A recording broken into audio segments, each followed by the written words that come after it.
Nesse dia Jesus deu a vida por mim, pecador. Sim, eu amo a mensagem da cruz. Seu triunfo, meu gozo será. Pois um dia em lugar de uma cruz, a coroa Jesus me dará. Desde a glória dos céus, o Cordeiro de Deus ao Calvário humilhante baixou. Nessa cruz para mim há mistério sem fim, porque nela Jesus me salvou. Sim, eu amo a mensagem da cruz. Seu triunfo, meu gozo será. Pois um dia em lugar de uma cruz, a coroa Jesus me dará.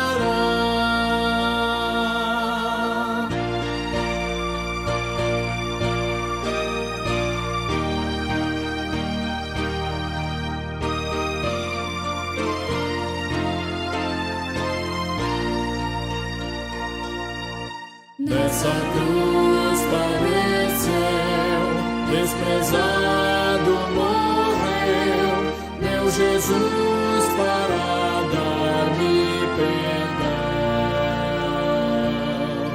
Eu me alegro na cruz, dela vem graça e luz para minha santificação. Sim, eu amo a mensagem da cruz.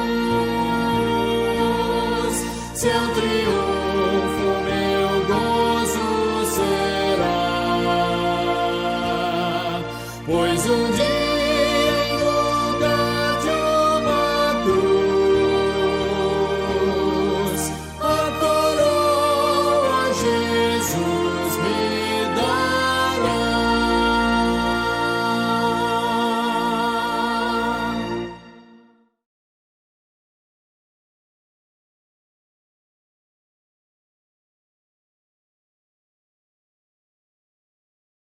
Pregação da Palavra de Deus. Peço que você continue atento à leitura da Palavra e aquilo que será dito. Abra sua Bíblia, por gentileza, na carta de Paulo aos Romanos. Romanos,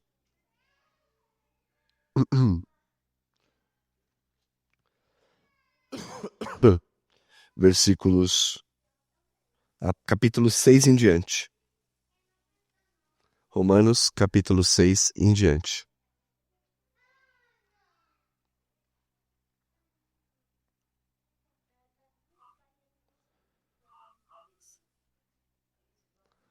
Como comunicar o Evangelho?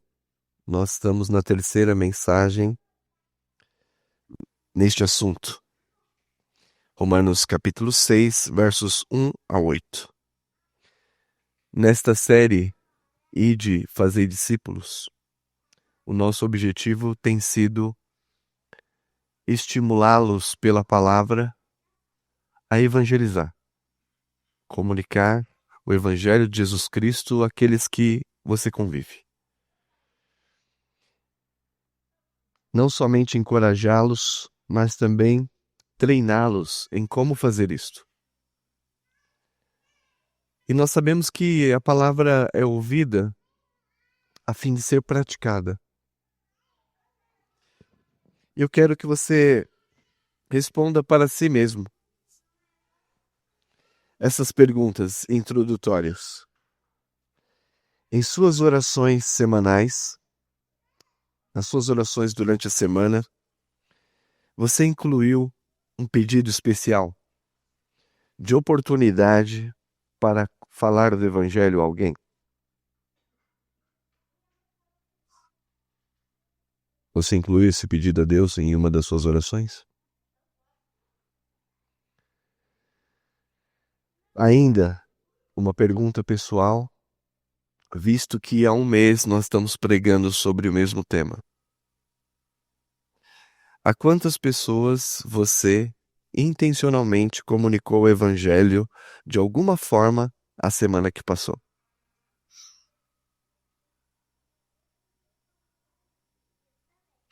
A quantas pessoas você intencionalmente comunicou o Evangelho de alguma forma essa semana? 2 pessoas? 3? 1? O fato é que nós temos aprendido sobre isto e fomos chamados a isto. Continuando a nossa série, objetivos dessa pregação. Primeiro, demonstrar como esta carta serve como modelo de pregação para comunicá-lo a outros. No capítulo 1 a 8, nós temos a estrutura.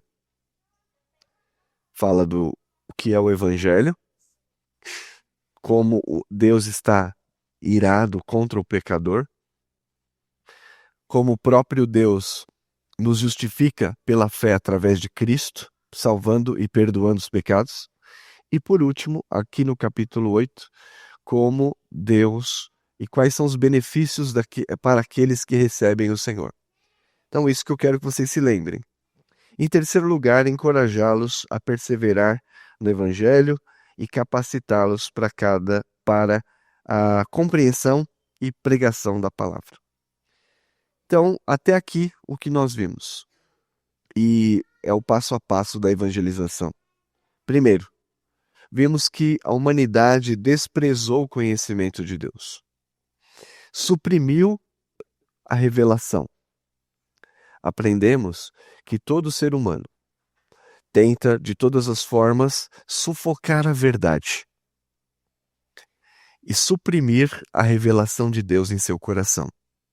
Quer seja a revelação através da criação, que mostra alguns dos seus atributos, como bondade, amor, sabedoria, poder, mas também suprime no seu coração a lei de Deus, a sua palavra.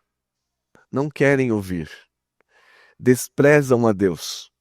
E por desprezar a Deus, você está sob a sua condenação e ira.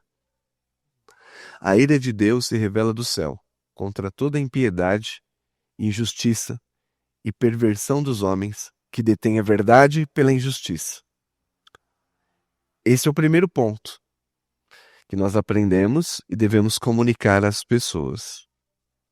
Você não é justo, você não ama a Deus como diz que ama, você não é tão puro como diz que é, e portanto está condenado. Precisa urgentemente de um Salvador. O segundo ponto que nós aprendemos é que Deus providencia, através da obra de Jesus, o perdão para os pecados. Aprendemos através do exemplo de Abraão, que creu em Deus, e por ter crido em Deus, a sua fé lhe foi atribuída como justiça. A nossa salvação não é pelo que fazemos ou quanto correto nós somos, mas por aquilo que Cristo fez na cruz e a sua obra. O pagamento pelos pecados foi realizado por Cristo na cruz. E todos aqueles que estão em Cristo, que o confessam como Senhor em seu coração, cuja vontade, a inteligência e as emoções o reconhecem como Salvador e suficiente Senhor, são perdoados, reconciliados com Deus, recebem a paz e a nova vida. Segundo ponto do processo de evangelização, anunciar esta boa nova, que Deus enviou seu Filho, para que todo aquele que nele crê não pereça, mas tenha vida eterna. O terceiro passo, e é isso que nós vamos ver hoje, é sobre as implicações de receber a Cristo. Queridos, no convívio diário, devemos intencionalmente manifestar o amor de Deus através daquilo que fazemos. Seja na paciência com alguém que nos faz mal, seja na gentileza, no amor que atribuímos, mas também esta mensagem deve ser anunciada através da pregação da palavra. Primeiro passo, demonstrar a ira de Deus contra o pecado. Segundo passo, demonstrar o grande amor de Deus. E, por fim, explicar as implicações espirituais de recebermos a Cristo. Aqui no capítulo 5, onde nós paramos, nos versículos 20 e 21,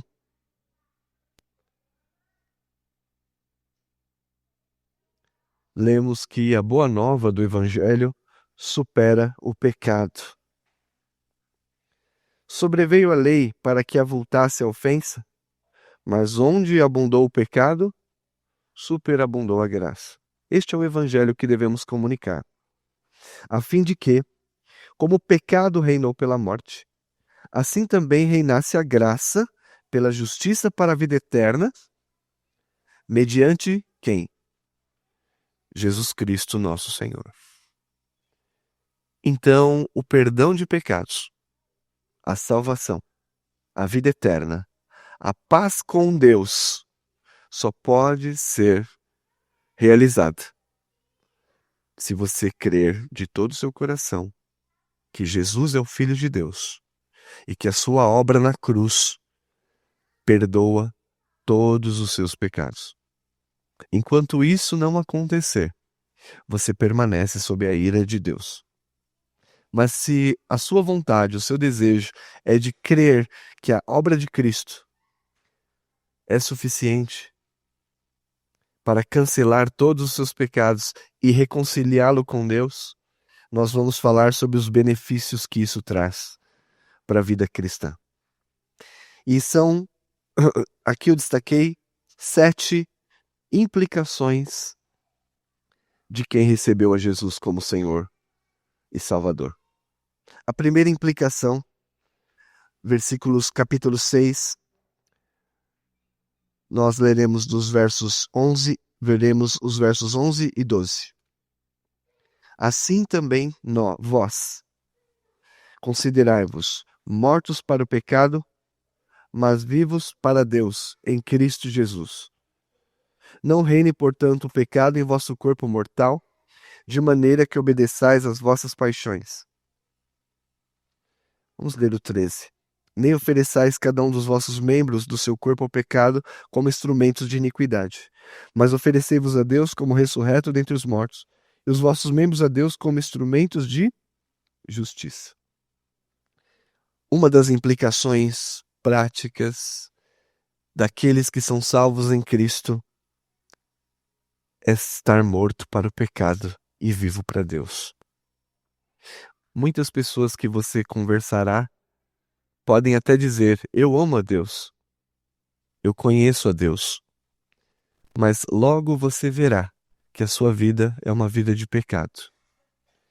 Entregue aos deleites da carne, de paixões desenfreadas, o que não tem nada a ver com Deus. Sendo assim, queridos irmãos, capítulo 6 de Romanos, verso 4. Nós somos capacitados para andar em novidade de vida. Fomos, pois, sepultados com ele, Jesus, na morte pelo batismo, para que, como Cristo foi ressuscitado dentre os mortos pela glória do Pai, assim também andemos nós em novidade de vida. Versículo 5. Porque se fomos unidos com ele na semelhança da sua morte, certamente o seremos também na semelhança da sua ressurreição. A primeira implicação direta de estarmos em Cristo é que nós somos justificados, e como justificados, nós não estamos mais aprisionados pelo pecado. Nem pela condenação do pecado e nem pelo pecado em si. Então, todos aqueles que estão em Cristo desejam agora uma vida de pureza, uma vida de santidade. E nós devemos comunicar isso àqueles que receberam a Cristo, que eles vão, a partir daquele momento, entender e desejar em suas vidas cada vez mais aquilo que se parece com a palavra e odiar aquilo que é contrário à palavra de Deus. Mas somente aqueles que nasceram de novo. Por quê? Porque Deus muda o coração de dentro para fora, dando um novo nascimento. E quando Ele nos dá um novo nascimento em Cristo, também nos dá nova vontade, novamente um novo coração. E se você não tem isto, é porque você não recebeu Jesus como seu Senhor e Salvador, está debaixo da ira de Deus. Então nós vamos explicar para os nossos amigos isto. A partir de agora você vai perceber uma mudança na sua vida. E ninguém vai falar para você. É o próprio Espírito de Deus que vai comunicar ao seu coração. Não ande em pecado. Abandone o pecado. Viva para Deus. A segunda implicação, a primeira, mortos para o pecado, vivos para Deus. Nós passamos a viver em santificação. A segunda implicação daqueles que receberam o Senhor é maravilhoso. Não estamos absolvidos da condenação. Absolvidos da condenação. Nós já vimos que a pena e o castigo pelo pecado estava sobre nós. Mas eu quero ler com você antes, capítulo 5, só para vocês lembrarem do Evangelho. Capítulo 5, versículos 6 a 11. Romanos 5, 6 a 11. Lembrando do Evangelho. Porque Cristo, quando nós ainda éramos fracos, morreu ao seu tempo pelos ímpios. Só lembrando, quem são os ímpios? São aqueles que odeiam a Deus, que suprimem a revelação de Deus, que não querem saber de Deus em Cristo, que andam como se Deus não existisse, que o odeiam de todo o coração e andam na perversidade. Foi por esses, morreu ao seu tempo pelos ímpios. Dificilmente alguém morreria por um justo, pois poderá ser que pelo bom alguém se anime a morrer. Mas, veja o Evangelho, mas Deus prova o seu próprio amor para conosco, pelo fato de ter Cristo morrido por nós, sendo nós ainda pecadores. Logo, muito mais agora, sendo justificados pelo seu sangue, seremos por ele salvos da ira. Então significa, irmãos, que o segundo aspecto de quem está em Cristo é ser absolvido desta condenação. A pena para a qual nós estávamos destinados é a pena de morte, porque o salário do pecado é a morte. No entanto, Cristo, na cruz, substituiu o pecador, pagando o preço e quitando a sua dívida. Quando Cristo morre na cruz, uma das palavras que ele diz é: está consumado. Tetelestai. Não há mais dívida inscrita no seu nome. Seu nome não está mais no SPC de Deus. Cancelado. Porque alguém pagou em seu lugar. E o seu nome? Jesus Cristo. Então, primeiro, santificação. Segundo, absolvidos da condenação. Você pode falar isso e comunicar isso numa parte do evangelismo. Capítulo 8, verso 1. Agora, pois, já nenhuma condenação há para os que estão em Cristo Jesus. Nós estamos livres das acusações do maligno, livres das acusações da nossa consciência. Não há mais culpa, nem pecado, nem dívida naqueles que receberam Jesus como seu Senhor. Foi isso que nós falamos dando o exemplo de Abraão. Que aquele que trabalha, o salário é considerado comum. Mas para aquele que não trabalha, é considerado um favor. Livres das acusações do maligno, livres da culpa, livres do castigo. Não vou contar o nome do santo aqui, mas é uma criança de 10 anos. Mas uma criança de 10 anos que reagiu exatamente como um adulto. A criança não me deu um bombom. Fugiu. Tinha como me dar um bombom, falou, mas me dá o bombom, foi embora. E depois ela perguntou para mim se ela estava na lista dos bonzinhos ou dos malvadinhos. Eu disse, claro que você está na lista dos malvadinhos. Mas até aí eu não tinha noção do impacto. Isso ficou na cabeça dessa criança. No outro dia ela disse, eu estou na lista dos bonzinhos? Falei, não, continuam dos malvadinhos. E no outro dia, até então que ela começou a argumentar. Eu vou te trazer um bombom para você. Falei, você não vai me comprar. Você continua na lista dos malvadinhos. Falei, então o que eu faço para entrar na lista dos bonzinhos? Falei, você vai pedir perdão. Mas eu não fiz pecado. Não? No mandamento diz para honrar papai e mamãe. Não? Falei, você está torcendo o mandamento para justificar o seu pecado. Aí a conversa parou. No outro dia, falou para a mãe dela, mamãe, ele quer que eu peça perdão, mas eu não cometi pecado. Falei, se você não cometeu pecado, por que sua consciência te acusa?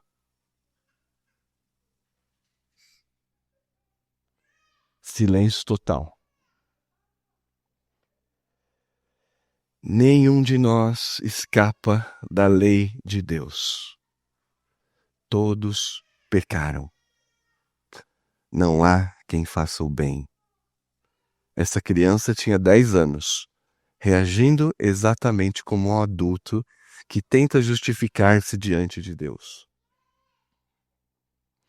Só haverá livramento para você. E eu espero que um dia ela volte a falar comigo nesse sentido. Porque a hora que ela pedir perdão, eu vou colocar ela na lista dos bonzinhos? Não. Eu vou dizer para ela, você continua malvadinha, mas como você pediu perdão e confessou o seu pecado, você entrou na lista dos justificadinhos.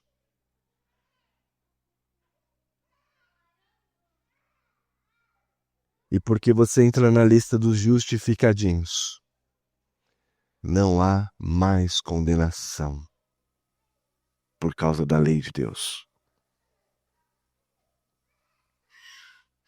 E Paulo diz isso aqui porque é importante comunicar, porque você acha que ser crente é não pecar mais. Que ser crente é você nunca mais cair em tentação. Isso é errado. Veja Paulo aqui no capítulo 5, 7, verso 20 e 21.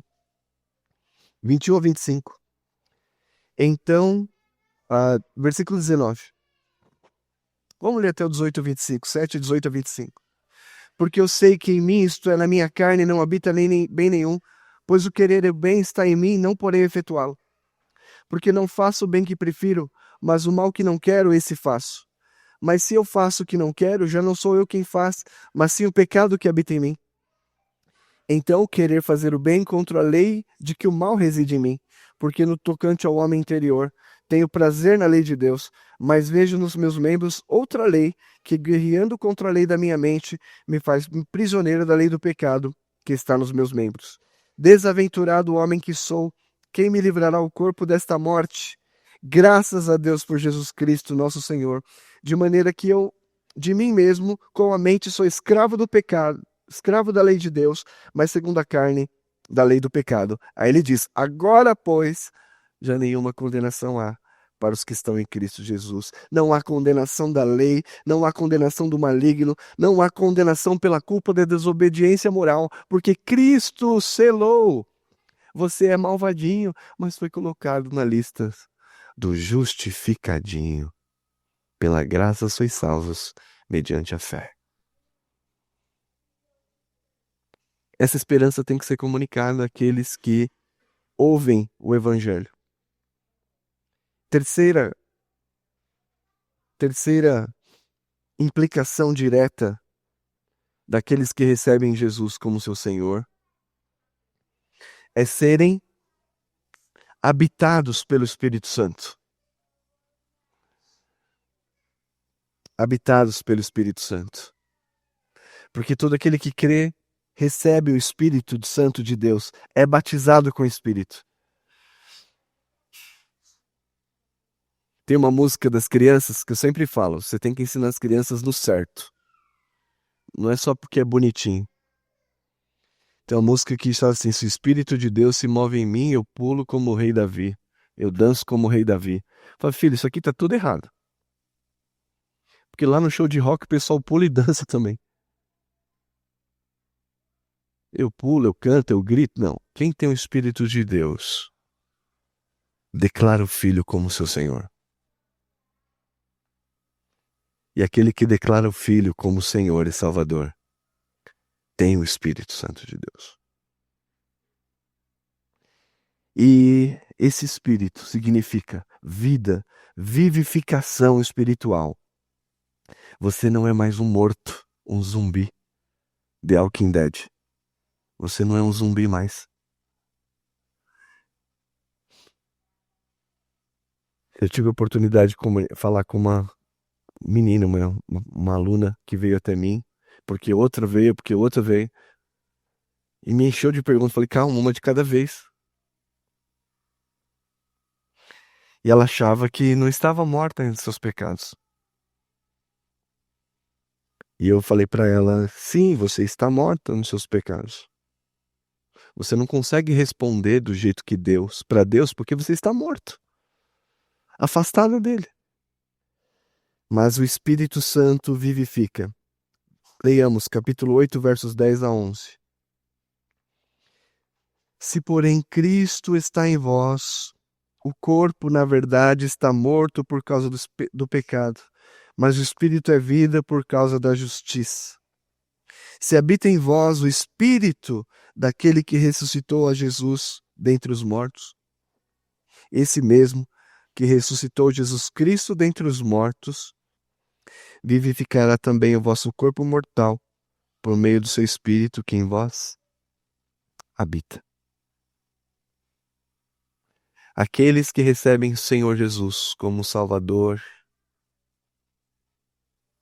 e Senhor, também recebem o Espírito Santo de Deus, que passa a habitá-los permanentemente. O Espírito Santo não vai sair. Talvez você queira arrepiar. Tô arrepiando, né? Às vezes você tem emoções, chora, pode acontecer. Mas essa não é a regra. Mas o Espírito traz, de fato, vida real. Algo que talvez você não tenha experimentado ainda. O Espírito Santo te dá vida e vivifica a alma. Nós estávamos mortos em delitos e pecados e nos deu vida juntamente com Cristo. Aquele Espírito que ressuscitou Jesus dentre os mortos também entra no coração daquele que crê. Espírito de vida, de vivificação, de vida eterna.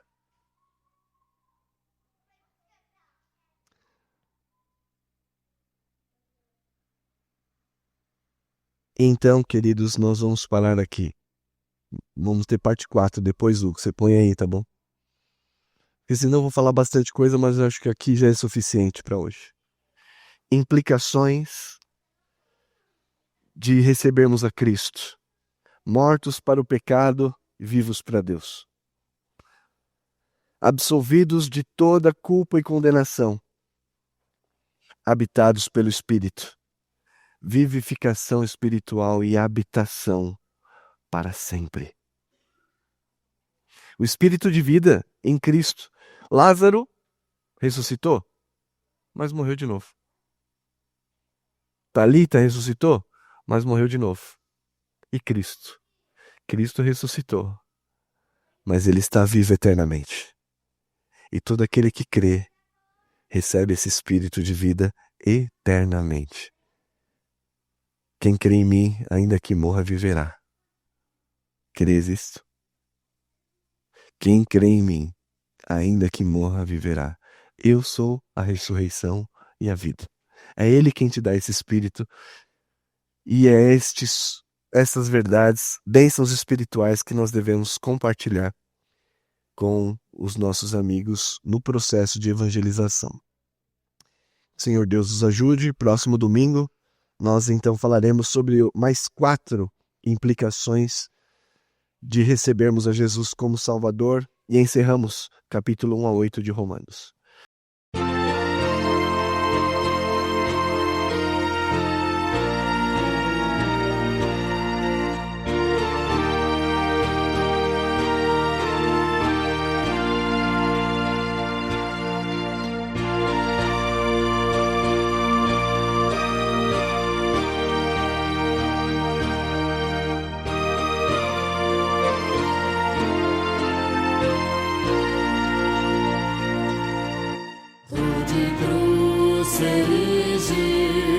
Dela um dia fugiu, com emblema de vergonha e dor.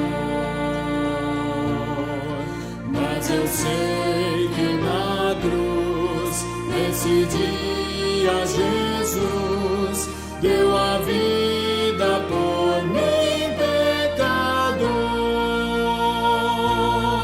Sim, eu amo a mensagem da cruz, seu triunfo meu gozo será, pois um dia em lugar de uma cruz, a coroa Jesus me dará.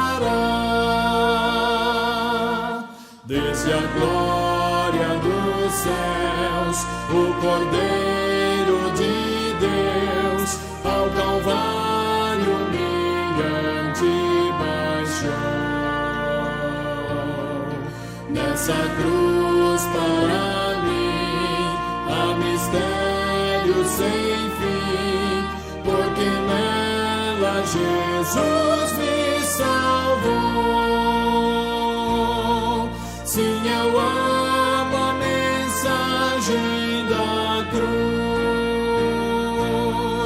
seu triunfo meu gozo será, pois um dia em lugar de uma cruz, a coroa Jesus me dará.